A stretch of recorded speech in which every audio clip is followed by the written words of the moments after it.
Welcome to the Nicole Small Show, where we give you straight talk with no chaser. Here, we discuss issues from the White House to your house. And now, here's your host, Nicole Small.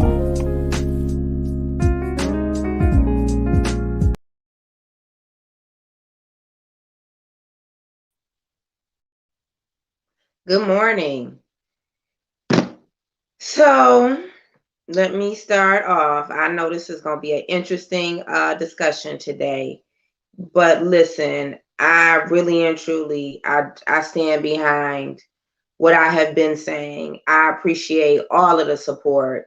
I really and truly do. The results did not show us a favorable win yesterday, but that's to no surprise. And we'll get into the details of that. But I appreciate you. Again, I can't even tell you the people who stood up and the circumstances that they were faced with and still stayed true to supporting this campaign. We had more people supporting this campaign than what those numbers showed. Now, I don't care what the end result is about this not being a favorable win. You can't get me to believe that we didn't even have 40,000 people that supported this campaign. I do believe in counting your votes before you go into the election, and that's what we did. We did that in the primary, and I knew that there was definitely an attempt to make sure not only that Nicole Small didn't advance to council, that the people didn't advance to council. And I saw that. But to say that we didn't even get 40,000 votes on this election, and I know y'all want to just blame it on the voter turnout. What I'm saying to you is understand this. I don't care if we had 10%. We know how many people that we talk to, and I'll tell you something about voters. It's one thing when people tell you that they're going to vote for you and don't get out and vote. But people just ain't out here lying on the phone. They'll just not deal with you or either on the doors. I'm talking about absentee voters. And those numbers that we seen, I just want Detroiters, like those of you who supported this change, be proud of yourself, because it was far more than that who supported this campaign. And I hope that you are not so discouraged by this foolery that you just give up, right? Like that's one thing I don't want to happen. And I put that on me because I asked you to support me. I asked you to support this mission. And so I hope by you doing that, it does not discourage you. That's not what I want. I don't want you to give up and say the hell with it, because we know it's some games that's being played and some systems in place. You just have to take the good with the bad. You do. Like, this is not the end of the road, but I don't. I don't want to be the cause of y'all saying forget it. I don't. That was never my goal. I just don't want that for the people. I don't. You deserve better. You keep pushing, right? Don't let that be because we didn't advance, right? We didn't advance in this election. It's not worth it. Then you're going to be just like the other percentage of people that didn't vote. 4%. We increased voter turnout by 4% from August to November. I mean, it's not funny. Like, it is, trust me, it ain't funny to me. I'm laughing to keep from being pissed off that we the blackest city in this country. And we had a damn 18% turnout. 18%. 18%. I wouldn't have cared. I wouldn't give a damn if we would have won this election. 18% is sad, is what I'm telling you. 18% turnout. We went from 14% to 18%. Let me tell you something that I know. I know for a fact that we had some people go vote just because of this campaign. I know for a fact that there was a surge of support far greater, okay? Far greater than 8,000 people who supported us from the primary to the general. That's what you're going to tell us, 8 to 10,000 people. That's all that we touch. That's all that we can increase the voter. It's the numbers don't add up. But when you start off, when everybody got zero, then next thing you know, the clerk and the mayor almost got 50,000 votes, just boom, right off the rip. We knew what time it was. I did at least. And the part that bothers me is the sacrifices that people made. They time on this election. If I could give you back that time, I promise you I would. That's the part that bothers me. Because we're going to be all right. Some of us, right? We'll be okay. Like your life goes on. But I do wish I could give some of you back your time that you dedicated. People invested money into this campaign. And I'm so grateful. I am so grateful. And for to happen what happened in this election, not about not being one of the two, but for them to rob you or all of the rob me, let me say that. I say we if we would have won, right? I say we for the sacrificing of time and resources. But I'm gonna take the loss because my name is on the ballot. So I'm woman enough to do that. But to say 40,000 people didn't even support this election, I might be a lot of things, but stupid not one of them. And I'm not saying because I got all of those votes as a charter commissioner. But let's talk about the people who were behind this to make sure that they sent a message, because they think that they gonna disempower me, or she gonna shut up now because look at her. We gonna show her that, you know, she don't have as much influence. You don't understand who I am. If that's what you think the outcome gonna be, you think you gonna afford me all of this time now, and you think that that's gonna be the outcome, and you didn't just sit here and hijack them votes like that. Yep, you ain't been listening to me. I will say this. There were some changes made on council. So now you do have 2 new at-large council people. You got some new people to work with.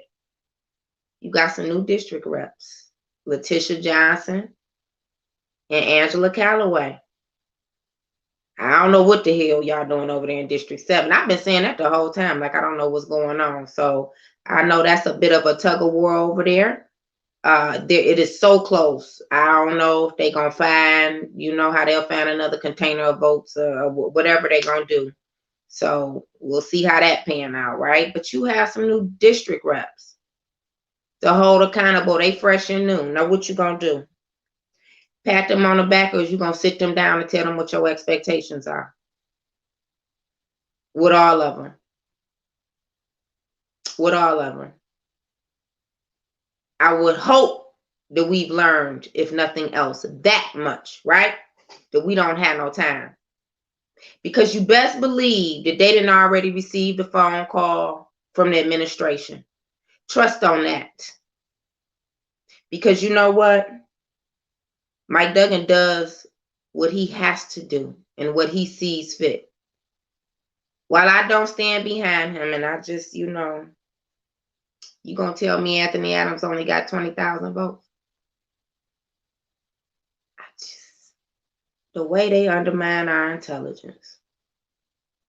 Again, even if he wasn't going to advance to be the mayor, that's what you're going to tell me? He got 20,000. Me and Denzel got 25,000. Don't you remember this was the same way it was for the primary? They kept all 3 of us pigeonholed at the same percentage. So what you telling me is that out of all 3 of us, somebody going against the mayor, going against the clerk, going against the mayor, because that's what this at-large race was about. And you know why they didn't want Nicole Small on the city council. Because I'm different than anybody else that was running. And not to say that Coleman or Mary not gonna do their job, because at least you did say no to somebody who under FBI investigation. That's what y'all said. That's what they said. That's what the results said. Let me say that. You said that much. You didn't say it in District 3, but you said that much and that large. You believe that. So let me understand it. So people just go around and they just BS you and say, oh yeah, I'm gonna vote for you. Let me tell you something. Some people will tell you they're gonna vote for you when they know you, because they don't want to tell you they're not gonna vote for you, right? You ain't got that many strangers in the world that's really telling you that they gonna vote for you, and they don't know you from a can of paint and never gonna have to see you again, especially when you not holding them to it, right?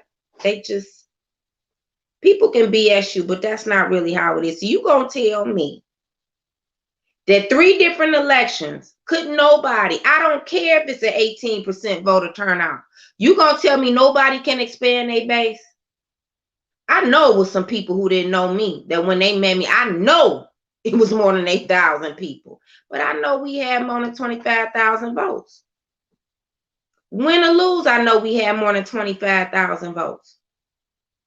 You can't, I don't believe that Anthony Adams only had 20-something. I just don't believe that. But what I do believe is that there is a level of consistency. There is a behavior of being laser focused on the opposite side that we can't mess with, right? Because they stayed focused. Duggan said he's not going to give you. He is not going to give you the people a debate. And you say that's all right. I don't want to hear nothing about you don't know Anthony Adams. I don't want to hear that. Shit makes no sense. It makes no sense that that's your reason, when you know if somebody harms you, you going to go with them because you don't know the other person, right? That's what you're going to do. I don't believe it. Because then how did Angela Calloway win? How did Angela Calloway win? Spanking brand new out the damn box. How she win if you don't want an alternative? Because I thought y'all loved Roy. Told you didn't. Right?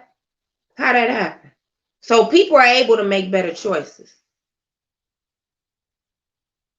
People are able to make better choices. You had Janae Ayers, who ran a mailbox and a billboard campaign, and that race is close. You almost let her get back in there. After 6 years of telling you, screw you. That sympathy, though, that sympathy. Oh, was she so nice? I do think Janae a cool person. I said that to people. Like, as a person, when you see her, like, she's never been nasty to me. I'm going to say that. Like, I've been clear. But look at that work. Look at that work. That work record is a beast. It's a beast. It's something to be said about it. And y'all almost let that happen again. And look at this new council. I hope that the end result is that these people gonna stay on all 10, stand on all 10 on what you said you was gonna do. But if they waver a little bit, now is the time for those of you who so grassroots to stay focused. Where your agenda? Where that's at? Where your demands? Where's your list of expectations, right? I know you don't have one, because I'm going to tell you how I know you don't have one. How many times did those of you who got your group of however come to me talking about what can we do? All I asked you was for one damn thing. I asked you for one damn thing. One. After this primary, I said, hey, I said, can y'all come together, build a coalition, just have one candidate form? Let's not do what we always do. Everybody gonna want to have a candidate forum so they can get their own recognition with their name on it. Can y'all come together collectively? Go ahead and shake that out your system, because everybody want to say that they having a candidate forum. I said, and then can we get down to business and y'all start helping us? Because when you come to people and say, how can I help you? Right? And they tell you how they can help you, and then you just go off and do what you want to do anyway. That's your choice. But this is the end result. This is the end result. So see, that's where I say there is some truth to people who say they really want to support you and they really not going to do what they need to do. Because I said, instead of organizing these people for a couple of hours for each one of these forums where you don't bring no new people to the table, can you start organizing sessions where you have phone banking? Oh, yeah, that's a good idea. I said, can y'all come together and do that? That's where we need you, because I wasn't just speaking for this, right? In order to help the Nicole Small campaign, that means you helping all these other people who sacrificing their time. And that's what's gonna bother me for a while. People stood outside for me yesterday. People I hadn't even met face to face stood outside in the cold. People donated money.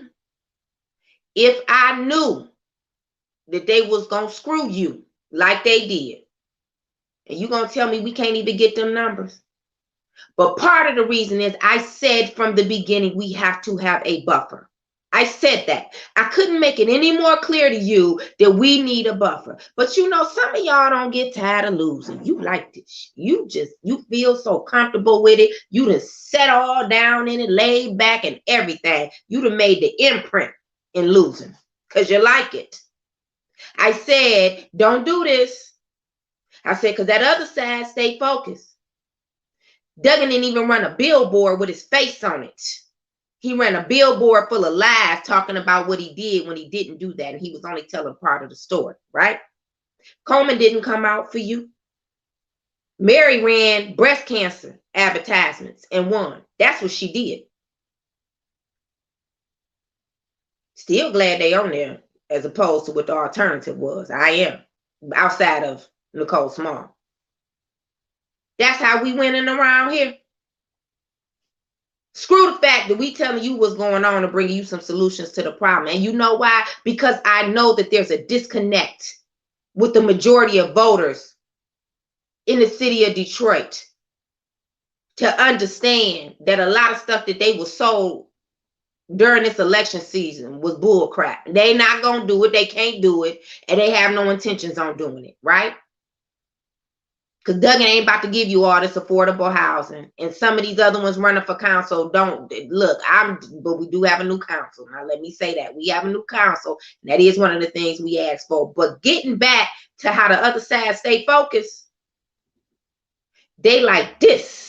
And we like this all the damn time. We can't stop. It's like a bobblehead effect. We just can't stop shaking our damn head and turning our head all the time. I said, don't do it. I said, don't do this. Don't do this where you keep wanting to have a candidate form. I said, don't come in late. I said, you win elections in the ABs. This is where elections are won in the ABs, which is how I know we had more than 25,000 votes. Because we was focused and we was chasing them AVs.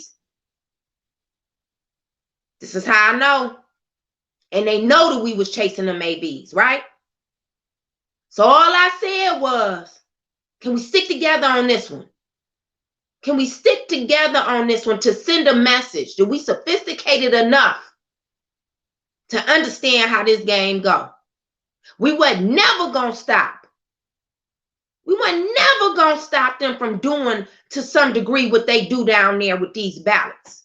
You could recount all you want to recount. I done told you, they got that, listen, they had that hook, line, and sinker. You want to go down there for a recount, that's all you going to be just doing is counting. You going to just know your numbers, how to count from 1 to wherever. I told you this. I said, make some phone calls. Because the majority of your people may not knock doors. I said, that's where we need you. Let's do that. Absentee ballots mailed out on September the 18th. See how I still remember that? I said, let's get it in. Let's get these AV votes because the voter turnout gonna be low again. I've been telling you, I told you the voter turnout was gonna be low in August, and I told you it was gonna be low again. Now what I didn't tell you, where I was wrong, God, I mean, damn, I said, well, maybe we could get 6 to 10% increase. We got 4%. 4. And it was looking a little shaky. If it wasn't for them people dropping off them AV ballots yesterday, I promise you, we probably would have been at 13 to 14%. But this is what I asked you. I said, can we start early? Right? Can we get on this early? Can we contact these AV voters like we had the list? Can we do this early? Is what I said. And can we be consistent with it? You got folks, you just think you gonna make Mike Duggan show up. You was so worried. Well, we gonna call him out. Who you gonna call him out to? Because the media won't even show up. The media won't even show up. They told you and they showed you that they wasn't gonna show up. They wasn't even lying to you like, oh, we're gonna send someone over there, to come and cover this. And they didn't know. They just didn't. They didn't say nothing to you because they wasn't showing up. And you want to have candidate forums, and you claim that it bothers you that you got people out here in these streets who don't have access to water because they about to cut that right back off now too. Believe that. Right? Believe that. They about to start snatching people's houses and they believe that. You think we got a lot of investors getting land before? Believe that. Believe it. Because you don't have no backbone like you should have had on that council. Right? Believe that. But you couldn't stay focused. Right? And so this is what they do. You let this joker get in here for a third doggone term. For a third doggone term. All because your ego.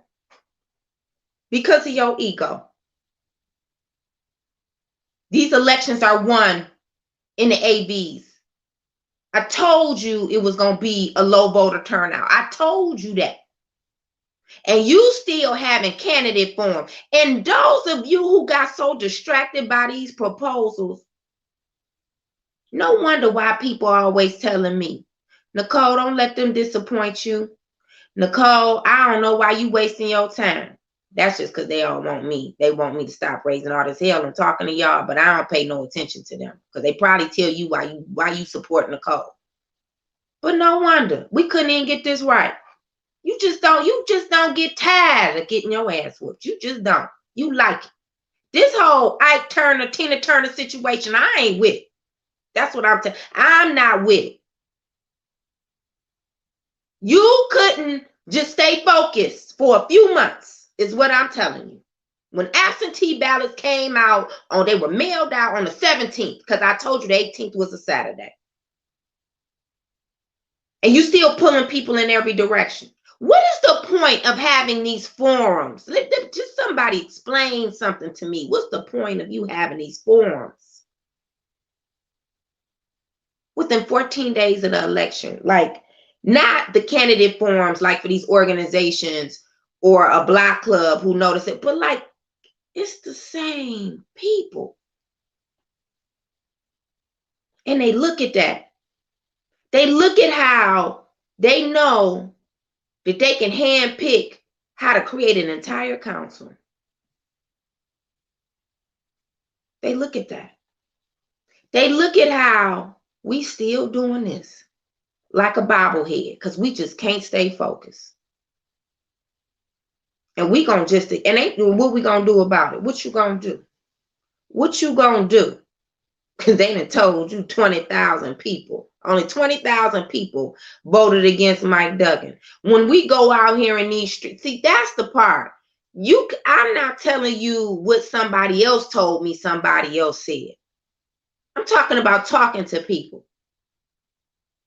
Yeah, you had some people talking about Mike Duggan doing a great job. Janae Ayers doing a great job, right? Some other folks doing a great job. But it was a lot of people who wasn't. I just want you to pay attention to the message in the numbers. See, because the message in the numbers is not just like we want anybody but Nicole Small. The message in the numbers was, we gonna tell you what you gonna get. Because we running this. That was the message in the numbers. We gonna tell you what you gonna get. That's the message in the numbers. You better understand that. So I ain't gonna just blame it on the low voter turnout. I'm saying we need to assume some responsibility over here. I don't know how somebody can tell you exactly what's about to happen. And then you see that happens, and then they try to warn you again. So if you don't want this to happen in the next 90 days, this is how you prevent it, and then you still don't do it. You still don't do it. That's the sad part. And people out there just are working, and again, I appreciate y'all. I appreciate Detroit Action, People's Platform, Hood Research. There are a lot of people individually I want to thank, and I'm gonna send y'all. You'll be getting a personal thank you from me, right? I appreciate you. The People's Action, I appreciate you.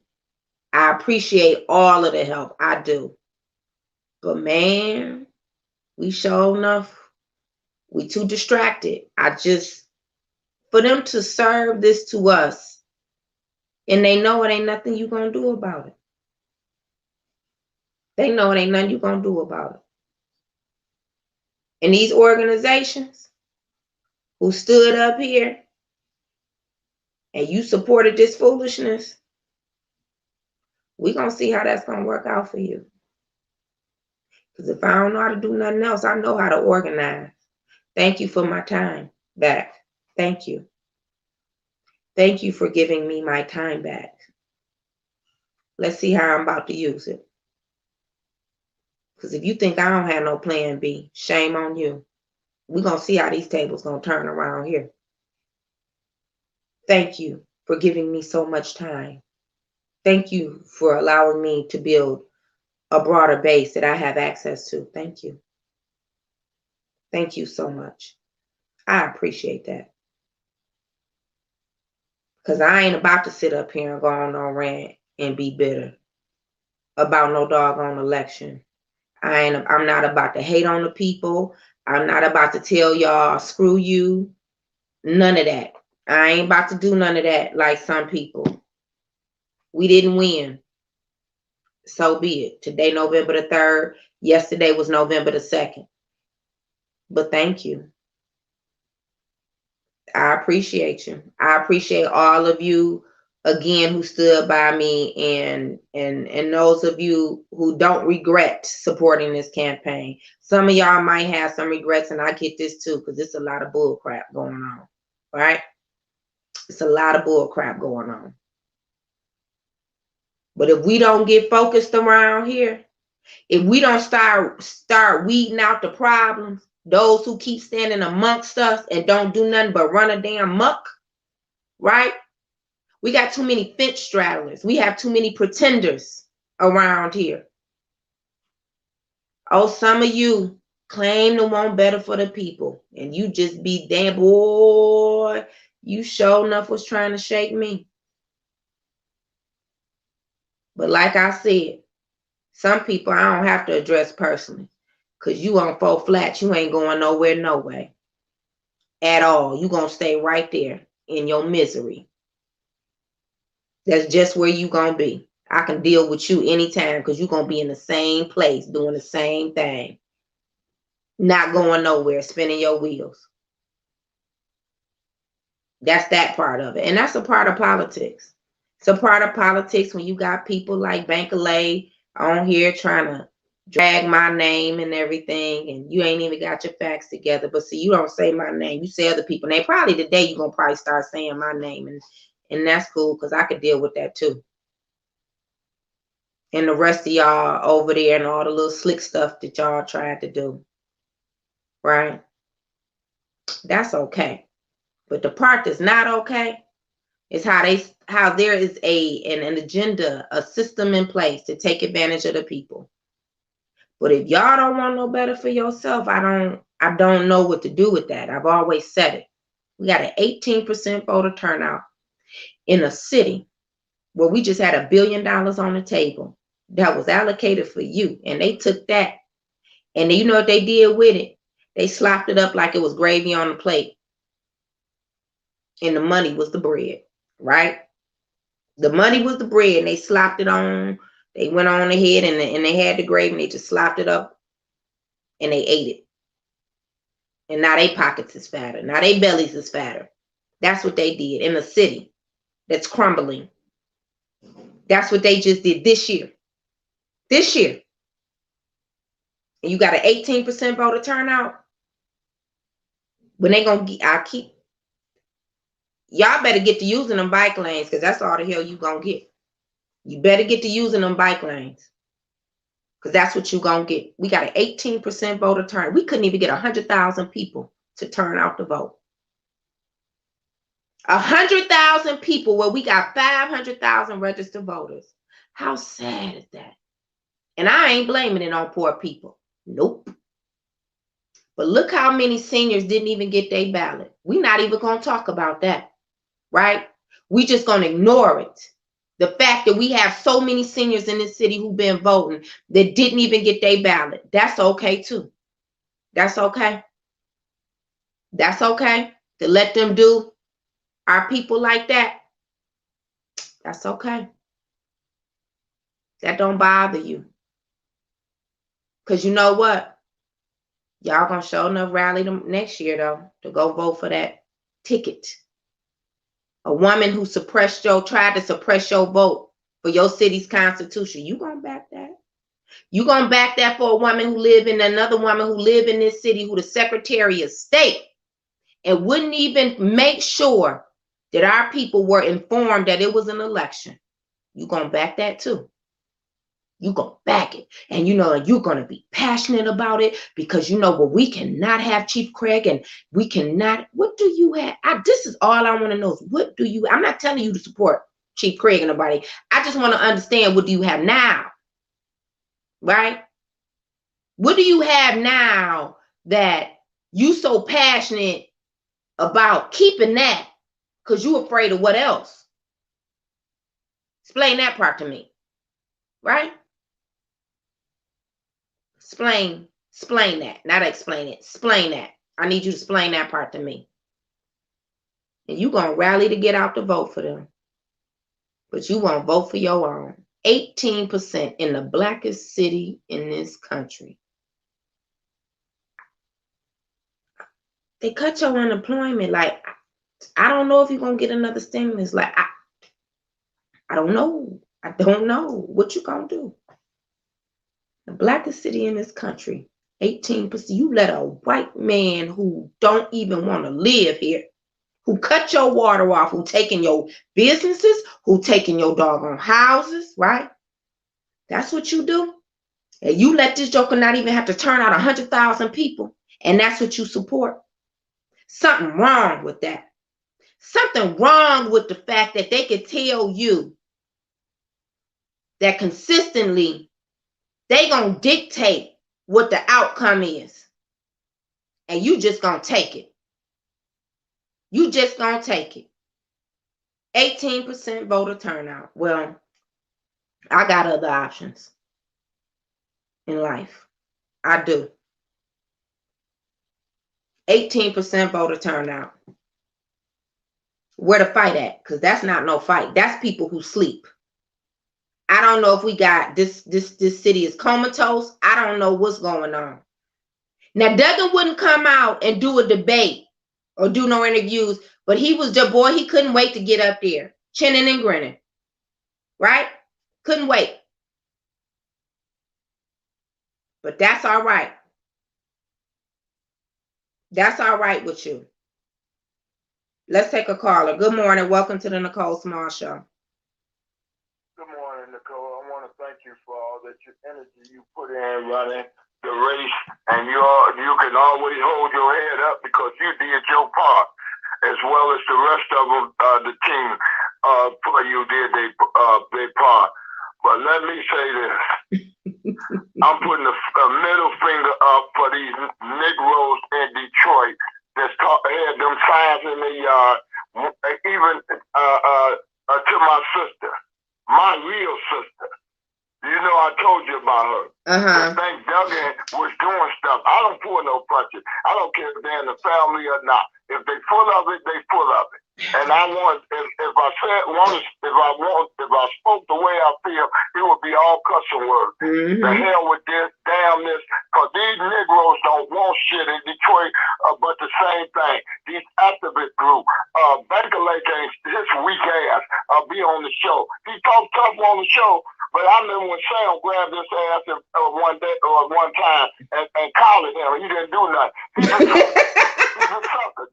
And I'm standing. He's a real sucker, you know. And I don't care if people don't like me, because y'all ain't doing a damn thing for us in the city of Detroit, because you won't get out and vote. So what the hell I care about you liking me? You ain't fighting for me. Yeah. And I'm tired of fighting. You know what I'm saying? I'm looking to get the hell out of Detroit because there's no fighting here. They ain't fighting. People talking about, no, don't leave. Shut the hell up with don't leave. I'm leaving if I get the opportunity, because y'all ain't doing nothing here. 80% black in Detroit, and we had 18% turnout. That goes to show you what these Negroes care about. They love a foot on their neck. I'm going to say it, and yes, I'm mad, and nobody else ain't got to be mad, but I'm saying it to the highest mentality, because this shit that they done did, and I don't want to hear that, this and that, and all these excuses. We got more excuses than assholes. You ain't lying about that. Now that we do. Always got excuses. And you see the gatekeeper standing behind him at the last minute. I seen Malik Shabazz run up on the stage and stuff. I was like, ooh, no, it wasn't. But I expected Malik, but it was some other people over there that was slap happy. And I said, look at there. Look at it. Johnson with the mask on. I said, all y'all suckers talking about y'all for black, but then you run up here and put this man back in office, knowing that what he's doing to the city of the people of the city of Detroit and the community, and y'all sitting up there all smiling, clapping, and all happy. Okay, Negroes, y'all a bunch of gatekeepers. Y'all need to be reprogrammed or kicked out the black race. But we don't want to do that though. We don't never want to kick nobody out of the house. We don't never want to kick nobody out of the house. And you know why? You know why so much chaos and dysfunction is because we don't want to kick them people out. We want to allow them to continue to be the poison, right? That's why. That's another reason why we can't get organized. And I mean that. Don't come talking to me. Let me tell you something. I'm not saying this because of the day. I have said this before. You allow people who you know for decades have sabotaged the advancement of equity for our people in this community. You allow them to continue. I don't care how old nobody. We got old fools running around here. Listen, a young fool that does not change ends up becoming an old fool. Okay? That's how this works. An a-hole at a young age, a young a-hole who is not corrected becomes an old a-hole. All right? A hustler of the people in their 20s who is not stopped becomes an old hustler, is how it works. All right. This is the facts now. And we don't never want to say nothing. Every time we do something, we need everybody to come together. If we don't like each other, screw me not liking somebody. I'm telling you, if I don't trust that person, I ain't sitting at the table with them. Don't tell me to come to the table with somebody who's a liar. Don't tell me to come to the table with somebody who's a liability. So Kenny, when you talk about, we don't, you know what I mean? We allow these people, you damn right, because that's the problem. Yeah. We don't want to take corrective action. That's right. I'm not sitting at the table with a snake. I know he's a snake. Thank you. Just because he's dressed and put a hat on, doesn't mean he ain't gonna bite your ass. Thank you. These is snakes, and they've been snakes, and black folks get on my damn nerve being so forgiving. We always so forgiving to everybody but ourselves. We forgive this white man for what he done did, but Kwame, y'all ran him in the damn ground and still talk about, no, he stole from her. Well, what you think this man been doing? Y'all some dumb people. Man, you're sitting up here talking about ain't nobody go buy from a come here because it's a black mayor. Y'all some fools. Y'all some real fools. And I say it, y'all some real damn fools sitting up here. And I hope the ones that did it is listening. And if they don't like it, then let's go ahead and lunch together today. And I'll tell you to your face. Y'all got to get food.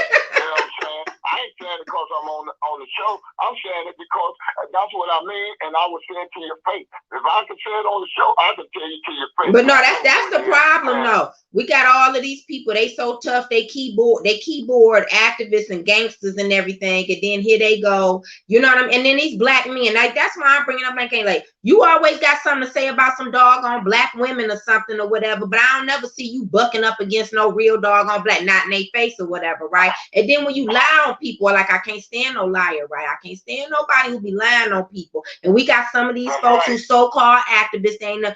I'm gonna tell you what I'm tired of too. These flip-floppers. We got too many fence riders. Okay, we got too many fence riders and not enough soldiers with 10 toes on the ground. And if you're not going to stand on all 10, just be about it. I ain't going to keep talking about Mike Duggan and Malik Shabazz, and I ain't going to address the rest of them. You know what I mean? Because Malik has made his decision. Malik has been very clear about supporting Mike Duggan. What I'm saying is Malik ain't the damn problem. The problem is the people who stand over here like you don't want Mike Duggan, like you want better on city council when you know all you did was go recycle the same bull crap. That's what you just elected, right? You just elected the same bull crap on city council with a different face and a different name, right? And I get it. Sometimes we just need to remove the old and purge the old. But the fact of the matter is, Malik took a position.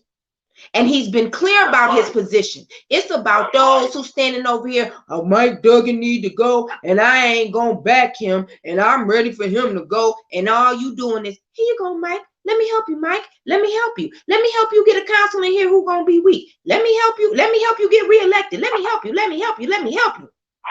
See, they just say that to you in your face, but when Mike come in their face, they be like, hey, Mike, just taking pictures and all that stuff with Mike and saying, knowing this man the one that got his foot on your neck. Y'all some fools. That's why I say they some fools. Because Mike don't come at my face and see, they can't tell me about black people. Nope. A black person killed my daughter. A black person killed my granddaughter. So don't go talking about, I'm not forgiving person on that. I'm sorry. Forgive me, Lord, but that's just how I feel because these Negroes gonna continue to do the same thing like they've been doing, smile in your face while they got their knife behind your back, waiting for you to look another way and stab you in your back. That's how these Negroes is in Detroit. See, I almost said the thing that the people are going to say on the show, but you know, I had to catch Nicole. You know how I know. It's all right, Kenny. We talked about this way before you even decided to run how these Negroes was in the city of Detroit. So she ain't mad because of yesterday. She been mad because of the bull crap we've been catching in the city, and these FACO activist group want to get with you and send in, do this. They call me talking about, won't you be the block club president or the vice president on your block? I'm not being nothing. I stood over there around the corner at my school we vote at, and I only seen 4 people off my block come over there and vote, and they voted for Nicole. So don't tell me to stand up for the block when the block won't stand up for me or nobody else in the city. Let them stand for themselves, because little do they know, when the good Lord tell me to come on or set it up where I can get the hell out of Detroit, out of Dodge, I say Dodge, I'm gone. I think a lot of people. I think a lot of people are gonna make a shift. Like after this election, Kenny, I do. You know, I mean, it's kind of hard to watch your people be assassinated, and some of them are assassinating each other in themselves. You know, it's like what do they call it? A murder suicide or whatever. That's what it's like watching this stuff unfold. That's the problem, right? And it's hard when you see people who have an opportunity like so close, right in front of their face, and they won't take advantage of it. Like I said, 18%. I don't know. You know, all the stuff talking I do, I don't even know what to say. Like, what am I gonna say? 18%. Right. Like 18% came out. I really what do I say to you that you won't even you don't vote. But what do I say that we still just talking about Janice Winfrey and we ain't having no conversation about Jocelyn Benson? See, that's when I know we lack that sophistication, right? But that's also how I know that you'll buck up against this black woman, but you ain't gonna say nothing about that white woman over there. And see, that's a problem, because see, the Secretary of State has a responsibility too in this, about why it was such a low voter turnout, and nobody want to say nothing. And so I'm saying that it's a problem at both ends, but we too busy and we doing this instead of staying laser focused. But that's all right, Kenny. It's okay. I know some of us gonna shift and we gonna leave here, because sometimes it's a little too eventful being up in here watching this happen. Right, but when you just stay strong, you know, as long as the good Lord have me around, I'm with you. I don't care. I appreciate that. You know, whatever. You know what I'm saying? And y'all going on and think y'all done won the battle. But when this man get back in office, you gonna see what battle he won. You know, you gonna see the battle he won as soon as he get back up in office and do what he gonna do. And you gatekeepers, we are, you know, I ain't mad at you, because you've been showing us who he was from the beginning of time. Gatekeepers and things. You're gonna continue to be a gatekeeper, because that's your MO as a gatekeeper, and you gonna keep on licking, you know what I'm saying? You know what I'm saying? Okay. So, you know, y'all do what y'all do, because we gonna do what we got to do. Thank you, Nicole. Thank you, Kenny. Have a good day. I'll talk to you soon. Have a good day. All right, bye-bye. Kenny gonna get us being off of Facebook. That's what's about to happen real soon. Kenny is gonna get us banned off of Facebook, and I don't know if we're gonna be able to if we're gonna be able to recover from that. But yeah, again, we've been saying that there's a lot of work to do. What I don't know is if we have the capacity right now and the skill to be able to do that work, right? Not because our people are lazy or too weak. Sometimes we don't want to get out of our own way. Do you really understand what it would take right now for us to really build a real apparatus?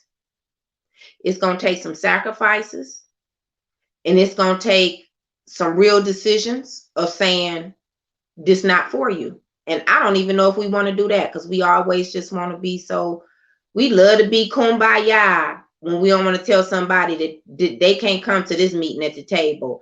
But you know, when it comes to really doing the work or whatever, then it's all right to be segregated. When it comes to keeping up petty mess, then that part is all right for us to be divided on that, right? That part. How does that work? How does that work out for you? How does it work out for you? How does it work out for you that you have such a lack of unity and focus? That being distracted, oh, it's deep. It's a heavy tool. Let's take the next caller. Good morning. Good morning. Hey, Elena. Good morning, Nicole. I wanted to also mention that one of the things that I've been observing in this election is that Progress Michigan and Progress Detroit, or Detroit Action, all of those groups, I got a mailer every day for Gabriela Santiago Romero. And every time I got one, I asked them, how come you're not saying anything about the mayor's race? Mm-hmm. And they said, well, we're not commenting on the mayor's race. So what is the point of maintaining an apartheid structure here and saying nothing about it? This is the question I have. Do you have the resources to make changes on city council and in the mayor's race, or not? So if you do have resources, why are you spending them only on the lower races? The most important thing was to knock Duggan out, because this whole structure is riding on him. We don't have a city council that's going to be strong enough to knock him out. And why are they playing like that? Why are they playing with the lower races? That's what I wanted to know. And what are they doing from Ann Arbor to Detroit? Why are they coming in here and deciding on our races on the city council and saying nothing about the mayor's race? And I don't think that we should let that go. Well, so I think it's a couple of things. So Michigan Action, and thank them too, for supporting my campaign. Here's the problem. It's a coalition, right? And they operate from funding. They do. They operate from funding. And I'm just speaking to the facts, Elena, and the reality, right? They're operating from funding. And you always have like that executive director, that person who's leading it, or executive directors from individual organizations, and then they come together. But when it comes to that money, in order to continue that funding to keep coming through, I'm gonna be honest, that helps dictate a lot of decisions that are made. And so Duggan has a far reach. He does. He has influence even over some of the people. It could be the most progressive organization, and I mean national organization, not talking about the local ones here, but it could be the most progressive on paper. But if they think that if Duggan can influence where their strongest resources are and funders are, then they're not going to get it in the race. Like, that's the reality. That's not the problem for me. Now, that's just for me. I hear what you're saying, Elena, but really and truly, we wasn't ready. I just explained to you how people want to listen. I told you several times, you were asking me to come and stuff. I can't come because it does us no good. It does us no good. It's not about me saying, oh, the person hosting this event is not, you know what I mean? Like I don't like them, or I value somebody else. I have to go where I know that someone is going to give me exposure to a different audience. That's how you win, right? That's the reason why we don't win is not because, and I do agree, Michigan Action was on it with that Gabriella. They had been pushing her, for a while and everything. But at the end of the day, we had no business just relying solely on them, period. Okay, we didn't. We should have, no, we should have had our own, Elena. And this is the reason why. When you take your time out and you keep going to these events or whatever, you're supporting the people who are supposed to be on our side who are distracted. I don't just mean you specifically, but you get what I mean in general. Yeah. When are we going to have the conversation collectively and tell them this is some bull crap and you helped us not to win? The reason why we didn't win yesterday is because of our own doggone people. The other part of it that I want to raise, though, why would we have powerhouses like Rashida Tlaib sending letters to my house for a candidate for council and never call for a debate? Never ever mention the structure that has their foot on our neck. Never mention that there's no media coverage of this entire election. Why do we have them playing in the grassroots when they don't use their power, use their platform for what we needed to highlight it? They didn't do that, did they? They only did that because they liked this status quo. They like it. That's what I wanted to raise. And now watch them all come demanding that we vote for the governor. And if I'll be goddamned if I'll ever vote for Jocelyn Benson for anything. Oh, this is amazing to me. This is amazing how we gonna let her just sit up here and she just go unaddressed. Now I don't care what nobody say. Hester Wheeler, you need to do something. You need to do something besides showing up in black. I'm telling you, like, this something wrong with this. If she can keep sending Hester Wheeler out here every time to pacify black folks, he need to tell her that she need to come on out here because she needs to be addressed. And that's the bottom line. But again, this is where we lack the sophistication. We always, you know what, we do too much windmilling when we fight instead of having a direct hit on a target. That's the problem, Elena. It's on this side. I'm not saying that, and I want people to be clear. I do appreciate you. I do. But at the same time, I don't want to waste my time and I don't want to see you wasting your time. That's why I'm having this conversation, and that's why it's going to be authentically me. We needed to change. Y'all out here talking about, I don't see Anthony Adams. Anthony come to this. Anthony come to that. Listen here, damn it. If you not sitting down asking us where that list was and them people who got those doggone ballots to help us to target them people, it was too much running around out here in these streets. And then you put that guilt trip on Anthony, but that's Anthony's fault because I told him y'all was going to do that. You wasn't going to guilt trip me into just coming all around when I know it's going to be the same 20 or 50 people. But that's because I've been out here and I've been standing with y'all for such a long time.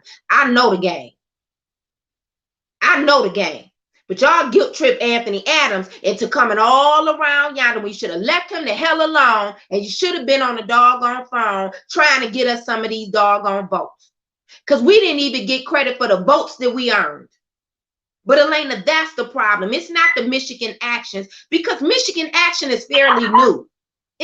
When is the last time that you really heard about Michigan action really delivering an election and being that involved? You just start talking about them this year. That they spent on mailings, what I'm saying is the amount of money spent on mailings was incredible. I agree with you. I agree. Can afford that.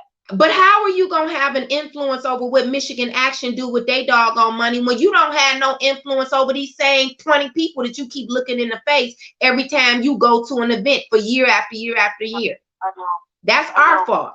That's my fault too. That's my fault too. But y'all just wasn't going to distract me with all of these doggone events or whatever, because I know what the outcome was. Well, you probably won. You probably won. Well, they wasn't, they wasn't gonna let, but even if we won, we were never going to advance until more of us stayed focused. That's really the problem. We were just never going to advance until more of us stayed focused. So I do hear you what you're saying about Michigan Action, about the money that they invested or whatever. But really and truly, they're new, and that's their choice. That's just their choice. Like, they could do that because they raised the money. And I'm not saying that I have a problem with these organizations, but screw Michigan Action. What about the 13th and the 14th congressional district who've been around, and we sit up here and let this go on? What about all of these doggone slates, these exploits? You know what? Let me tell you something. This is what we need to do. The hell with having going after some of these slates. We need to start we need to make them change their name, and they need to be called the exploitation slate, because all of this black that they keep putting up as if they for the best interest of black people. No, and you exploiting black folks, and some of these black folks is dead that you exploiting using their name. Now that's the truth. These exploitation slates are killing us, not Michigan Action. Gabriella was going to win any doggone way, is what I'm saying to you. She was going to win anyway. She was going to win anyway. She couldn't have lost. No. She look at all the money that she raised. Look how well spoken Gabriella was delivering. She was delivering them issues. I say, God dog. Now I know I got a mouthpiece and I be speech, but she was on it against her opponent. Now I'm gonna give the girl credit. I am going to give the girl credit. She was going to win anyway. So Michigan Action, yeah, thank you for helping her, but she was going to win anyway. The problem is these exploitation slates over here, because you know who you didn't see out there at the polls yesterday? Hardly anybody with a Mike Duggan shirt on. Hardly anybody I didn't see nobody with a Janae Ayers. Listen. Nobody with a Janae Ayers t-shirt was out there. I did see a few people, like less than 10, with a Call Me Young t-shirt on, right? And it was the old Call Me Young t-shirt on, not this new Call Me Young t-shirt in these new colors. And what I'm saying to you is, it was the slates who delivered our death sentence. Now that's what I'm gonna tell you. Whether they delivered the death sentence on the council or the mayor and these doggone proposals. And you had some of our grassroots people supporting these proposals. And I said, how did somebody whoop your butt on proposal P and they turn around, hijack your work, and now you gonna support it? Now who the fool? This is what I'm telling you. I don't want to talk about Michigan Action. Let's stand knee deep in our own mess that we create. You have our own people who worked on the charter, Elena. They worked on the charter. They worked on the charter with us. Through all of that turmoil, they stood with us. And they turn around and they let somebody hijack our work, and they watered it down. And they stood on that. Screw Michigan Action. What about our people who claim to be with us? Man, we cannot keep avoiding the obvious, is what I'm telling you, because there's too many of y'all who've been doing this a lot longer than me, and this is the reason why I'm getting upset now. It's too many of y'all who have been doing this longer than me, and you just as passionate as I am. Everybody ain't wading in the water, right? Trying to figure it out and doing all of this. Right. Right. You know, but that's disrespect. That's the disrespect to you. I know. Barbara Winder and I went out yesterday with the bullhorn. Thank you, Barbara. I appreciate you too. Calling out the names of the people to vote for, yelling in the streets for people to come out and vote, telling them that there was same-day registration because that was never done by the Secretary of State or by the city clerk. But we were out there and we stopped and spoke to a man and his wife who were elderly. And he said he voted for Mike Duggan and he voted for he voted for all the incumbents basically. And Barbara asked him why, and he was very unhappy with everything. And yet he voted that way because he said he didn't know anything about Anthony Adams. But you do know about Mike Duggan. That's what I'm telling you. I'm telling you that people are saying, where is he anyway? Where is Anthony Adams? This reminds me of people talking about the union and shit when you never went to a meeting. It's just really incredible to me that people were saying, I don't even know Anthony Adams. But you know Mike Duggan, you voted for him. So there is a sickness in our community. And you know what else? And we got these people out here talking about, oh, they supporting change or whatever, but they still halfway in the shadow and halfway out here in the light. That's a problem that we have too. That's a problem that we have too. I'm saying take a position and just stand on it, right? That's what we need. It should have been more people out there like you and Barbara out here pushing the truth. But you want me to tell you what yesterday was like? It was like one of those scenes and I can't think of the name of the movie. It was this movie, or you know how they show you like on Nightmare on Elm Street or something like that, and you don't see nobody come out the house. But I want to say it was like this scene in the Twilight Zone when it seems like the whole doggone city was just it was nobody there. And nobody would come outside. That's what yesterday was like. There was no sign of the delay. And Barbara Winder mentioned, remember the times when the bullhorns were out and we were yelling over each other in the street. Yep. There was so many trucks and sound trucks out there, and then younger people can't remember this, but there used to be elections that were so lively and people looked so forward to them. And the poorest people in Detroit always got a chance to work the polls and stand outside for some candidates. There was none of that. There was nothing but signs at Kemeny. Nothing but signs at it was mostly signs everywhere. That's what I'm telling you. Like these people won these doggone elections. Some of them. I'm not talking about all of them because some of them did do the work. So let me step back. Some of these people won. A lot of the people won the elections just off of signage. They didn't even hardly have anybody at the polls. Most of the people at the polls were the people for the slates. You had the new people had a lot of people. Like Angela had people at a lot of polls. You know what I mean? Lavish had a lot of people at the polls. I did. You know what I mean? Adam had people and Adam Mundy had people at the polls. But what I'm saying is you know what? You just cannot go up against a machine like this and we not standing on solid ground. And yesterday we weren't standing on solid ground. Like that's just the reality of it. You know what? We had already lost our way by the doggone primary. And that's the honest to God truth. And we do not have the infrastructure on this side right now established to have a quick turnaround. We don't. Because people want to do what they want to do and they don't want to get focused. And I'm going to tell you something. I'm going to have to let you go because I got to take another caller, Elena. Okay, thank you for calling. Listen. People kept telling me, Nicole, you gonna have to be the candidate and you can't be out here leading the people and fighting the people. And they right. They were right then, they right now. That has something to do with some of the outcome because I never expected for us to win this election, right? Without having to have a buffer. I've always said that, like we have to have a buffer. I've said that several times. And the reason why we didn't have enough of a buffer yesterday is because you're right. I was doing too much multitasking. But the problem is we don't have enough. It can't be the same Nicole, 5 Nicoles and Brenda Hills and TJs and everybody. Like it has to be more. And some of you black men, oh, y'all stood up and came out look, let me just take 1 minute to say something. There was some black men who showed up for this election, and like, it just, you wouldn't even believe. And I don't even know if they want me to call their name. Mr. Love, you know I'm going to call your name. The way every time I called you, you were out there. But it's some brothers that I only knew really on Facebook and that I met. And the way y'all came through, I'm going to just say the Kens of the world, you know, outside of Kenny Candleman, because, you know, he going to stay 10 toes down. He going to fight like hell. I appreciate you. And I do want to highlight that. Like, there are some black men who out here and they will get behind you. They ain't just going to tell you that they getting behind you to support you. Like, they showed up and they showed out. And I know there's a lot of absence in this work that we do of black men being right out there and being authentic.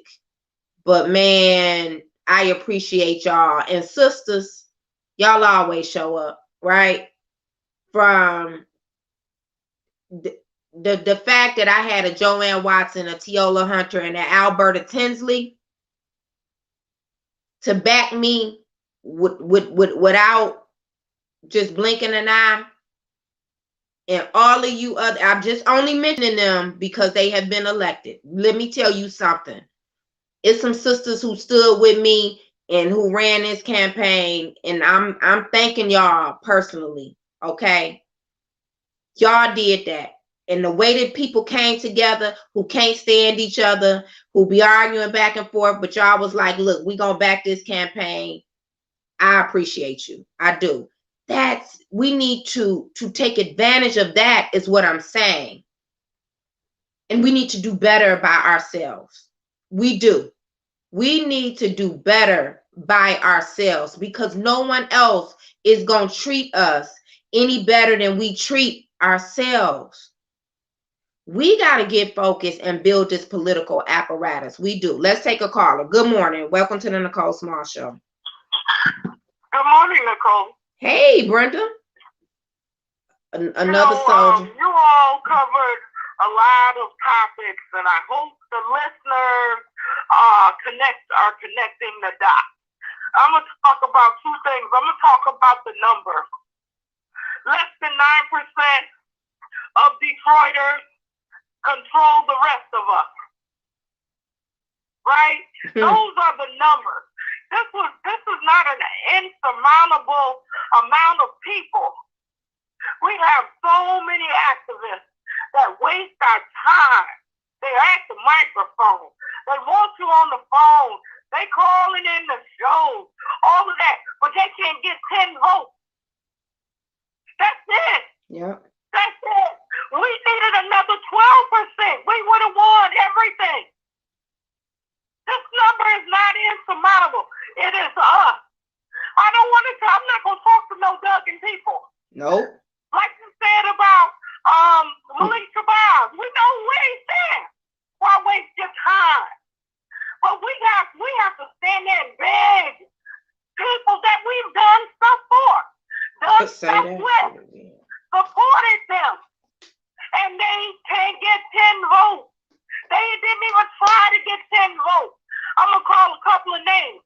JoJo, she didn't have enough signatures on her own. I got her on the ballot. All of my signatures were good.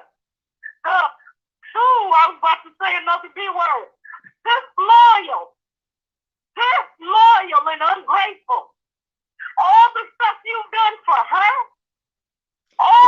You stood against her while the rest of us were saying, you need to be done. You need to be done with her. I brought her into rooms. They let her jump the ladder so that she can get whatever it is that she wanted. I'm not concerned about that stuff, but that's because she wanted, and she was brought into our inner circle. Ungrateful and disloyal. And it goes all around. Beulah Walker, Asia, our bad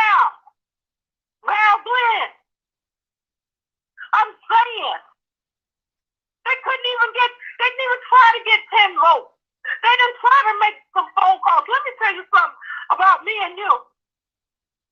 I don't give a care what it is. I got your back.